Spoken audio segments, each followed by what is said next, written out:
Hello everybody, Tajri the God 3 here. I'm getting back into the Pokemon Showdown scene, and by that I mean what I decided to do, because when I actually thought of this idea when I came back from Worlds back in Washington, D.C. I lost a lot, and that was mostly because I didn't have a lot of experience fighting against a lot of people online. I mean, I entered my friend Marcus's Stall Wars, which I will put a link to Marcus's channel in the description and his Twitter, because he's one of the people that helped me out during the Pokemon competitive scene. I've been getting a bit more into the competitive scene, and I will continue to be in the competitive scene when Sword and Shield comes out. As of the time of this video, the current rule set is still the Pokemon Ultra Moon set, Ultra Sun, Ultra Moon set, which is Ultra set. And with that being said, I want to get into more competitive video-based battles. I did the Pokemon Showdown series once before on my channel, and there's still some videos up on the Pokemon Showdown playlist. So if you want to see some more battles outside of the one that I'm showing off here today, then you can feel free to click on that. But today, my job is to show off some teams, well, show off my team that I used during Washington, D.C.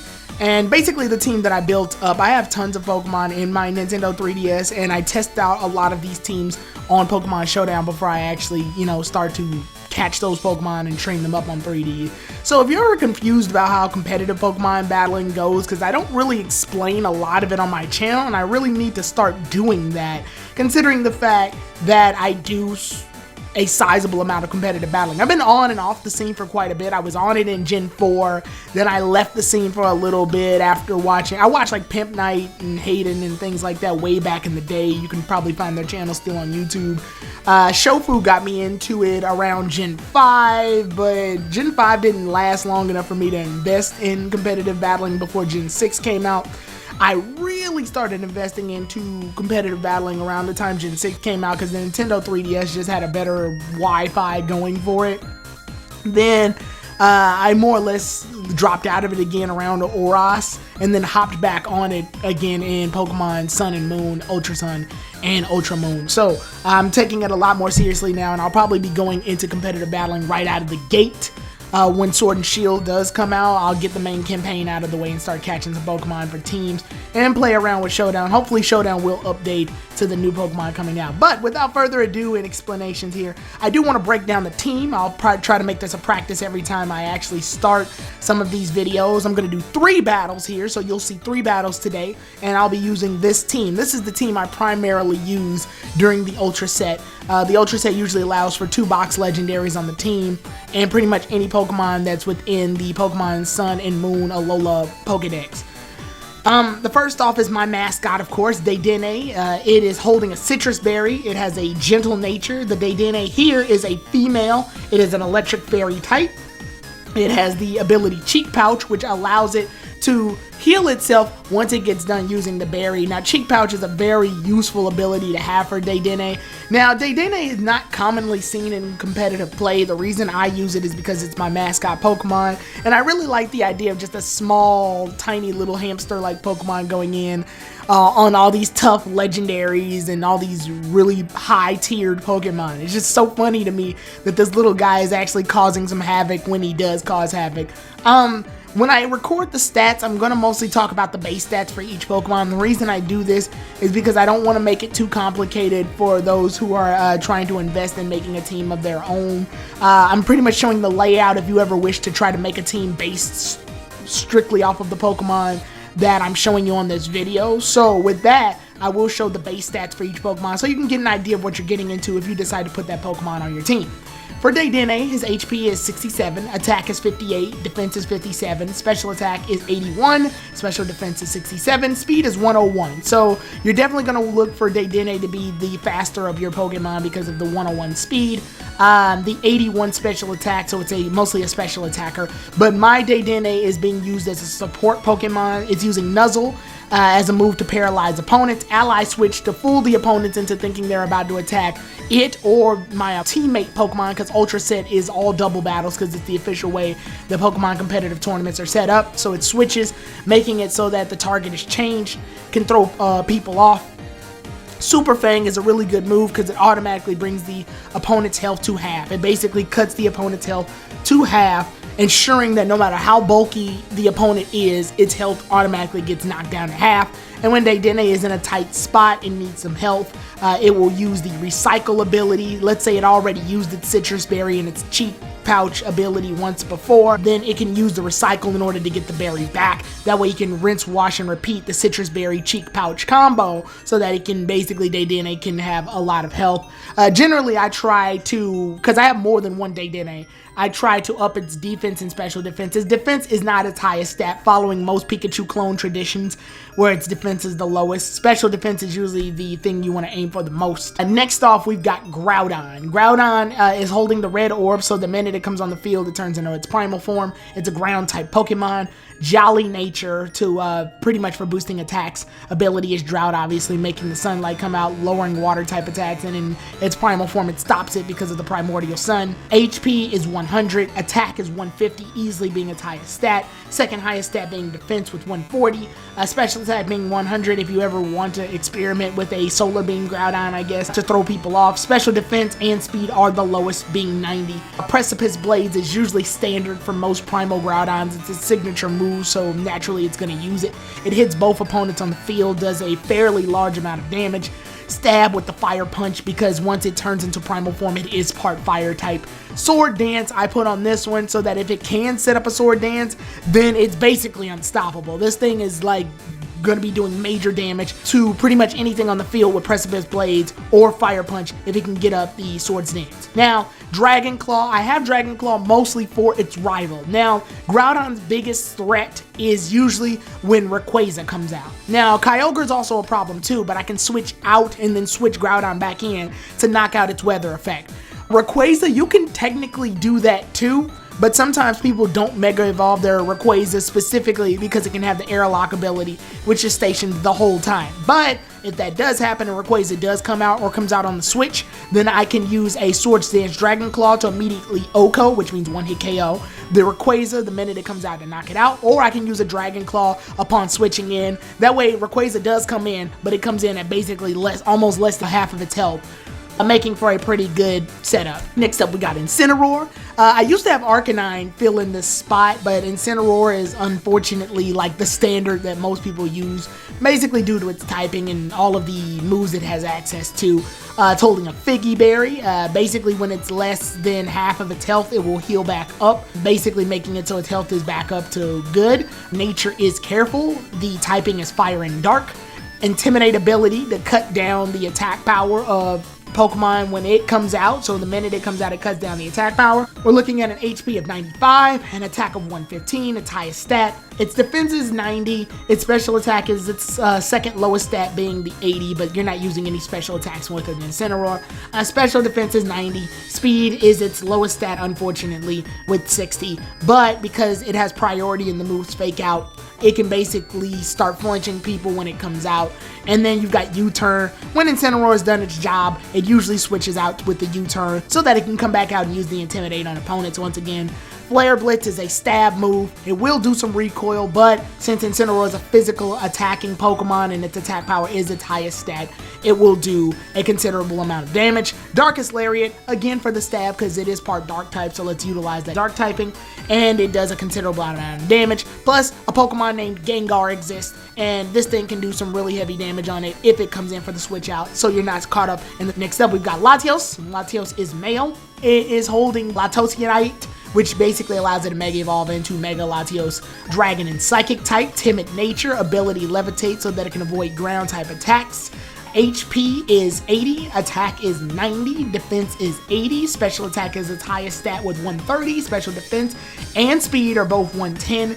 Latios' main role in this one, in my team at least, is to basically be a defensive wall, or basically to set up defensive walls for my entire team. That way they have the defense to back up their attack so that they can power up for stronger moves or do setups. And to help do that, I have both Light Screen and Reflect, so that no matter what the situation, I am prepared for it. Latios can bring up a Reflect in order to defend against the physical attack power. It can use up the Light Screen in order to protect Pokemon from Pokemon like Xerneas, who come out and use Geomancy and things like that. Luster Purge, it is a really strong attack for Latios. It's its signature attack. It's a pretty decent move. And again, Pokemon like Rayquaza exist, which are dragon and flying type Pokemon. So Ice Beam is a quad hit on any Rayquaza, as well as the Pokemon Landorus. Landorus in its Theron form, because those things usually come out still. Yes, they are still out and about, and I hate them.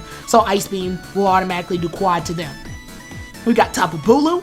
Tapu Bulu is a fun setup. My friend Marcus, the same one that I talked about earlier, link in the description, he actually made this set for me. It is a really cool set. Tapu Bulu, my Tapu Bulu has lowly nature, leftovers item so it can heal every turn. It's a grass fairy type Pokemon. Grassy Surge, which basically sends out a surge of field that can heal up all Pokemon on the field every turn.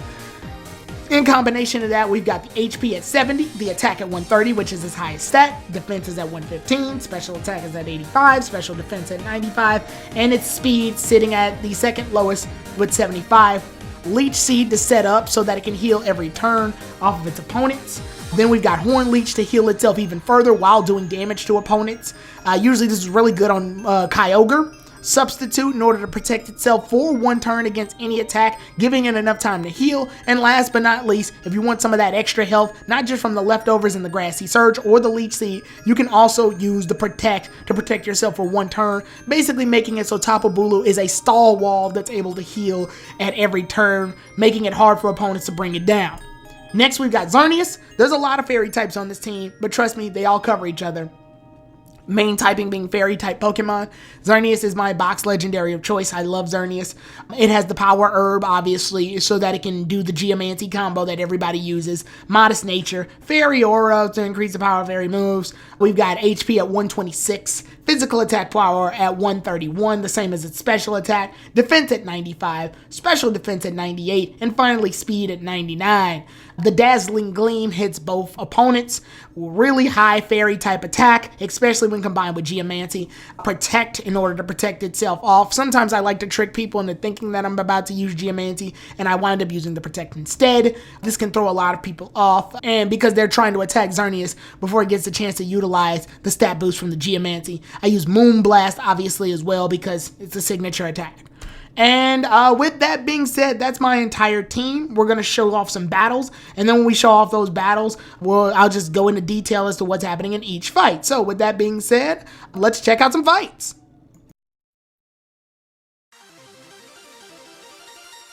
Alright, so we start off our first fight here. I will put the name of the people that are in here.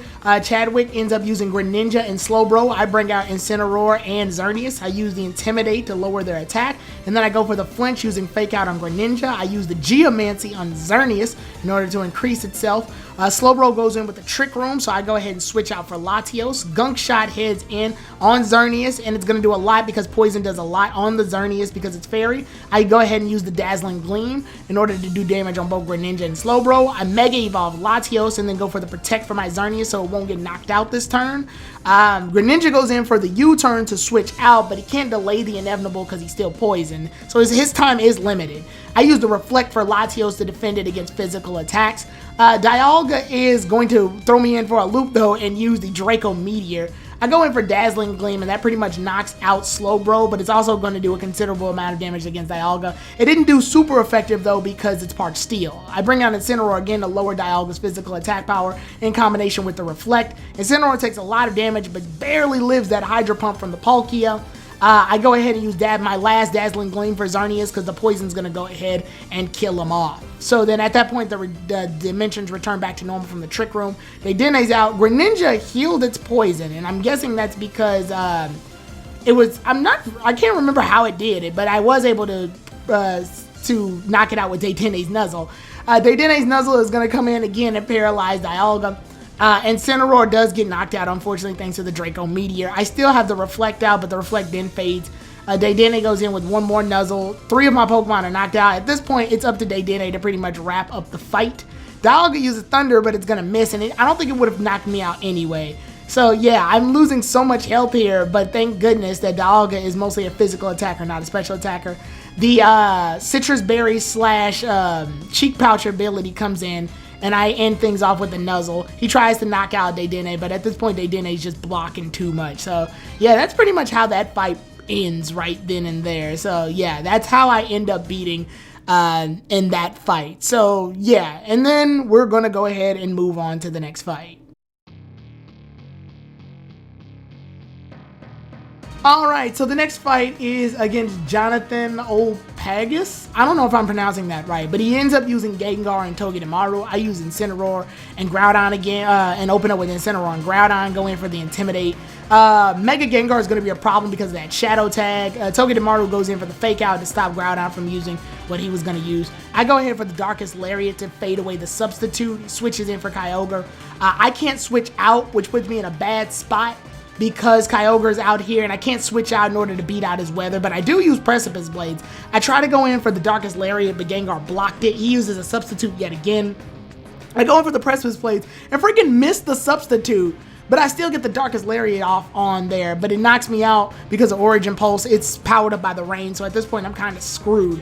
I use Xerneas and Dedenne, so yeah, I'm down 2 Pokemon. They still have all of their Pokemon set. He goes in for the Sludge Bomb to do a lot of damage to Xerneas, so this isn't good. I just go ahead for the Dazzling Gleam, because at this point, nothing else I can do. The Nuzzle helps out. It paralyzes the Gengar. Rayquaza comes out, and I use this opportunity to block it, block whatever's coming my way. I knew the Extreme Speed was probably going to hit him. I go for the Nuzzle for the Rayquaza. Reason being is now both Pokemon are paralyzed.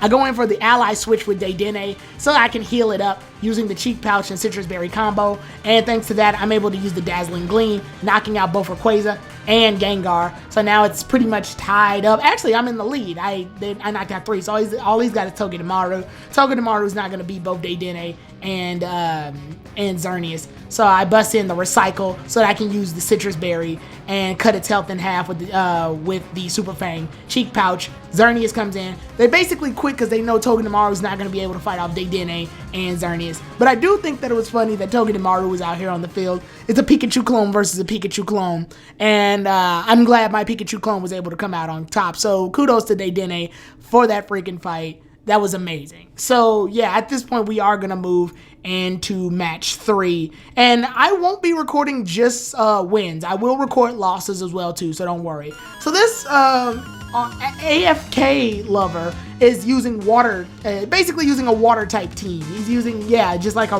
want to say it's like a rain dance team or something. Mostly water. I put up the Grassy Surge. Bulu's out here, uses Protect. Hydro Pump goes in on Xerneas. Another Hydro Pump in on Xerneas. I go ahead and use Geomancy for Xerneas. Hopefully he'll be able to eat up a little bit more before he gets knocked out. Thankfully the Grassy Terrain's out to heal him every turn too, because Grassy Terrain heals everybody this turn. More Hydro Pumps come in and try to kill Xerneas. I go for the Horn Leech. Poliwrath is holding the Sash, so he's able to hold on by just 1 health. I go in for Protect to block Tapu Bulu from getting hurt. The Dazzling Gleam's going to immediately wipe out both Pokemon. Yeah, they just didn't stand a chance. Kyogre's out here. He's going to use his primal form. I know I'm not going to be able to last because the thing probably knows Ice Beam. So I just go ahead and switch out with the Dedenne. Dedenne eats up the Surf pretty well. Xerneas blocks off whatever's going to hit him with the Protect. So he's gaining so much health thanks to this Grassy Terrain. He's back at green now. So now Dedenne's out here. I used Ally Switch, but it doesn't matter because they use freaking Surf. He even hurts his own Pokemon in order for the cause. He only has 4 Pokemon. I guess this was meant to be his team. So he uses Dazzling Gleam. Earthquake's gonna hurt everybody. Dedenne thankfully is living because Dedenne has pretty good special defense. He uses Earthquake again to kill everybody, but unfortunately also kills Kyogre as well. So this guy he's a savage. He doesn't give a damn. So now I got Bulu and Groudon out here. At this point, it's only Swampert. It's Swampert versus the world. So at this point, there's nothing else to do. I'm going to go ahead and use Horn Leech and pretty much end this off, and that's going to be the end of the fight. So yeah, the AFK lovers are freaking savage out here, just Earthquake and everything. That's literally like the Gen 1 combo, the Earthquake, everything.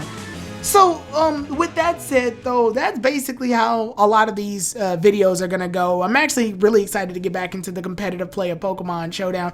I also did this for myself, too, because there's a ton of videos I recorded of me losing and winning just so that I can, like, you know, write write the notes down, take into account how I lost and how I can get better, move calculations, which Pokemon I should use, which moves I should use. Basically, I'm just doing these so that I can practice, so I can get better at competitive battling. So, if you do like this video, obviously give it a like. If you want to see more Showdown videos, obviously check out the playlist. I will be making them, but I don't know if it'll follow any type of schedule. If you see one, you see one. I'm not going to promise a schedule because then I'll hold myself to it, and then that'll be stressful. But I will try to upload them frequently, considering that I have made a lot of them. If you have any team suggestions too, by the way, feel free to put those in the link in the description. I will be shuffling through, seeing which teams I can use for which situations. And this video is probably going to be the longest of all of the Showdown videos, mostly because I'm just talking about what I am going to be doing for this session of Pokemon Showdown. So, with that said, I hope you all liked this video. Like I said, and if you do want to battle me, you know, hop on Showdown or try to send a friend code or anything, and I will try to battle you with the Pokemon I have on my 3DS as well, too. So with that said, I'll see you all then, everybody. Thanks for watching. Tyrone the God 3, out.